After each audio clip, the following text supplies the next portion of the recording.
숨겨진 투자 정보를 드리는 히든글로벌 시간입니다. 조우진 타키온 대표와 오늘도 함께하겠습니다. 어서 오세요. 예, 안녕하세요. 네, 오늘은 삼성전자와 또 D&D 파마텍을 다루도록 하겠습니다. 자, 먼저 첫 번째 헤드라인부터 함께 살펴보시죠.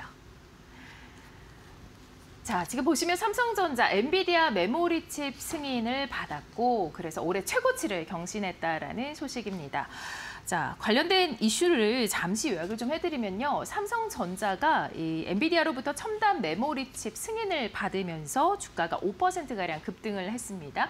어제장에서 상당히 좋았던 흐름이었는데요. 이번 성과로 인해서 이 삼성전자가 HBM 3E 시장에서 SK하이닉스와 또 마이크론과 더불어서 본격적으로 이제 경쟁에 나서게 되죠. 글로벌 자금이 몰리면서 이 주가는 지난해 8월 이후로 최고치를 기록을 했고요. 즉 올해 들어서도 최고치를 기록했고 업계에서는 이번 승인으로 인해서 차세대 HBM4 진출의 발판이 될 것이라는 전망도 나오고 있습니다. 자, 관련해서 삼성전자 말씀드렸듯이 4.77% 오르면서 지난장에서 83,500원을 기록을 했죠. 5만 전자가 사실 위태롭다라는 인식도 1년 전에 있었는데 지금은 이제 또 9만 전자를 바라보고 있네요. 예, 그렇습니다. 그러니까 작년 이제 11월 15일 날로 기억나는데 금요일이었습니다. 네. 금요일 날 이제 종가가 49,900원을 찍으면서 네. 4만 원대가 내려가면서 큰 충격을 줬는데 그런 충격에서 이제 벗어났고 뭐 아까 말씀하신 대로 뭐 지금 뭐 8만 전자는 네. 안착을 하면서 9만 전자를 바라보지 않느냐 이런 좀 시각이 좀 생겼습니다. 네. 블룸버그에서 이 삼성전자의 추가 급등에 대한 원인을 지금 관련된 이슈로 지금 제시를 하고 있는 걸까요? 예. 그래서 네. 블룸버그가 어저께 이제 제가 볼 때 약간 이례적으로 네. 뭐 삼성전자 우리나라 대장주이고 시총 1위 기업이긴 하지만 주가가 많이 올라갔다라는 맥락으로 이제 기사를 가서 썼는데 이거 좀 이례적이지 않나 싶습니다. 그래서 블룸버그가 이제 좀 전에 말씀하신 대로 8월 이후로, 그러니까 9월이죠. 그러니까 9월 달만 하더라도 20% 이상 삼성전자 오르면서 8만 원 넘어섰다라는 걸 기사를 쓰면서 이제 그 두 가지 정도에서 이제 해석을 하긴 했습니다. 네. 이 한국경제신문이라는 이제 문구가 그 기사 안에 있습니다. 자, 그렇게 보도가 된 부분들 사실 뭐 한국경제뿐만이 아니라 여러 신문들이 보도를 했을 텐데 그런 보도가 있었기에 주가가 상승했다라고 블룸버그에서는 보도를 했습니다.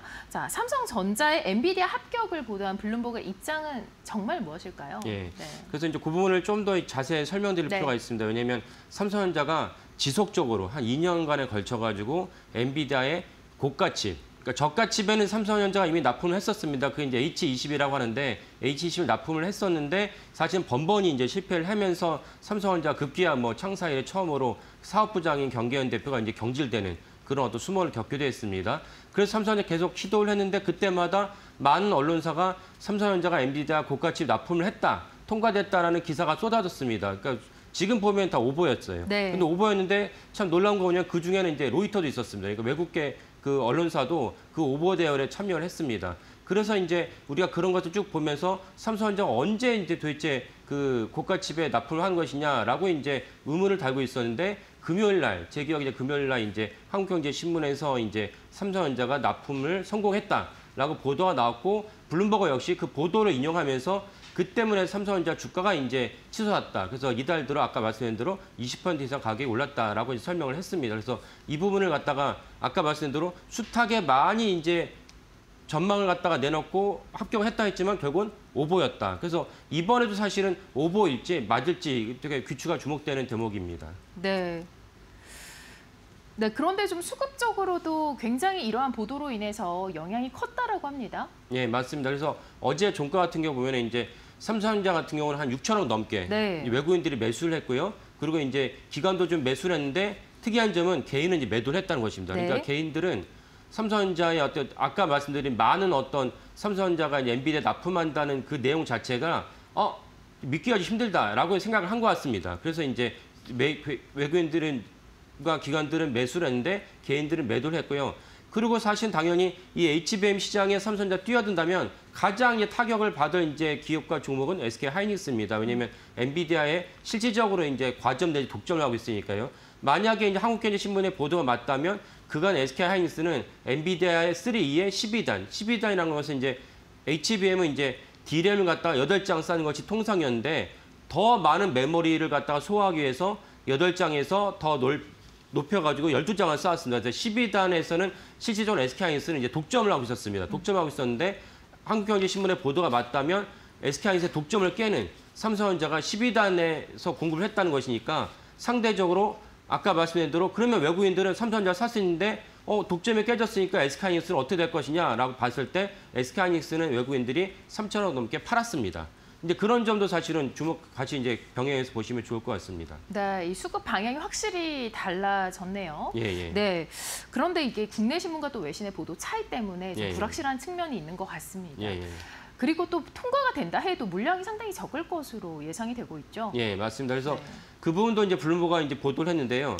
일단은 이제 블룸버그는 이제 한국경제신문을 비롯해 몇몇 매체가 엔비디아 고가치 납품을 한다라고 이제 보도한 것에 대해서는 블룸버그도 이제 동시에 이제 남의 신문을 갖다 인용할 수 있지만 거기 자기도 스스로 취재를 해서 얘기를 해야 되니까 그래서 거기에 대해서는 블룸버그가 뭐라고 했냐면은 취재를 해봤더니 조만간 통과될 것 같다. 그러니까 아까 말씀드린 국내 한국경제신문을 비롯한 국내 매체들은 통과됐다라고 썼고 예. 블룸버그는 조만간 통과될 것 같다라고 썼습니다. 그리고 또 하나 주목할 점은 무엇이냐면 그 블룸버그는 통과될지라도 아마 일부만 물량이 많지 않을 것이다. 왜냐하면 이미 SK하이닉스를 비롯해서 그 많은 마이크론이 이제 12단 아니지만은 마이크론이 8단에서 이제 진입을 했고 SK하이닉스는 독점을 했기 때문에 추가로 더 납품할 여지는 많지 않다. 왜냐하면 벌써 이제 엔비디아 입장에서는 HBM3E에서 HBM4로 넘어가려는 준비를 하고 있기 때문에 물량이 많지 않다는 맥락에서 블룸버그는 썼습니다. 이제 그런 맥락에서 이제 그 통과될 가능성이 있다라고 썼는데 사실은 그런 것들을 설령 맞다 할지라도 만약에 통과될 물량이 적다면 실제적으로 삼성전자가 HBM3E를 갖다가 공급에 생기는 매출은 미미하지 않느냐. 주가도 사실은 너무 많이 오르지 않았냐라는 또 시각이 있는 것은 사실입니다. 네, 아무래도 매출 증가에는 좀 미미한 영향이 있을 것 같습니다. 예. 자, 대표님은 이 소식에 대해서 좀 긍정적으로 보시는 편이실까요? 예, 저는 이제 그간 계속 제 방송을 보신 분들은 아시겠지만은 삼성전자가 엔비디아 앞으로 못한 이유에 대해서 기술적 어떻게 설명드렸냐면 이게 이제 HBM3 이거 높게 쌓아야 되죠. 그럼 여기에다가 그 아래 다이를 달아야 되는데 베이스 다이라고 하는데 그러니까 SK하이닉스나 삼성전자나 자기들이 만든 HBM을 TSMC에 보내면 TSMC가 밑에 있는 베이스 다이랑 연결을 해서 최종적으로 완제품을 만듭니다. 삼성전자가 자체적으로 시험할 때는 아무 문제 없이 잘 돌아가요. 근데 TSMC 넘기면 그때 에러가 생기거든요. 이 에러가 아직도 해결이 안 됐다고 저는 알고 있는데 그래서 저는 이번 한국경제신문의 보도에 대해서 약간 의아하긴 했습니다. 그래서 의아하긴 했고 또 다른 식의 어떤 그 주목할 만한 공신력인 데서 어떻게 말을 했냐면은 동일하게 설령 납품을 할 것 같지만은 물량은 적을 것 같다라고 얘기를 하고 있습니다. 그래서 저는 실질적으로 너무 이제 과매수가 아닌가라고 생각을 하고 있습니다. 네, 일단 긍정적으로 보는 편은 아니신 것 같습니다. 예, 예. 네, 삼성전자 관련된 이슈가 나온 이후에 또 어떻게 흘러갔는지 한번 차트 한번 살펴볼까요? 네. 네, 삼성전자 주가 어제 사실 굉장히 크게 올랐죠. 급등하는 모습 나왔는데요. 5%가 넘게 오른 거는 이제 5일자, 그러니까 5일 주간으로 봤을 때 그렇고요. 이제 어제자는 4.77% 오르면서 83,500원 기록을 했습니다. 자, 보시는 것처럼 삼성전자 주가 어제 상승폭 키워나가는 모습이 확인이 되고 있습니다. 네, AI 반도체 경쟁 굉장히 뜨거워지고 있는데 앞으로의 삼성전자 기술에도 좀 주목을 해봐야 될 것 같습니다. 자, 다음 헤드라인 보도록 하겠습니다. 이번에는 D&D 파마텍과 관련된 소식입니다. 자, 이와 관련해서 이제 화이자 소식을 좀 들여다봐야 될 것 같습니다. 체중 감량제 개발사 메세라의 73억 달러로 최대 인수를 한 것으로 전해지죠. 이번 거래로 인해서 임상 단계 파이프라인 4개를 확보를 한 것으로 전해지고 있고 또 블록버스터 특허 만료를 앞두고 있는 화이자에게 새로운 성장 동력을 찾았다라는 그런 평가가 나오고 있습니다.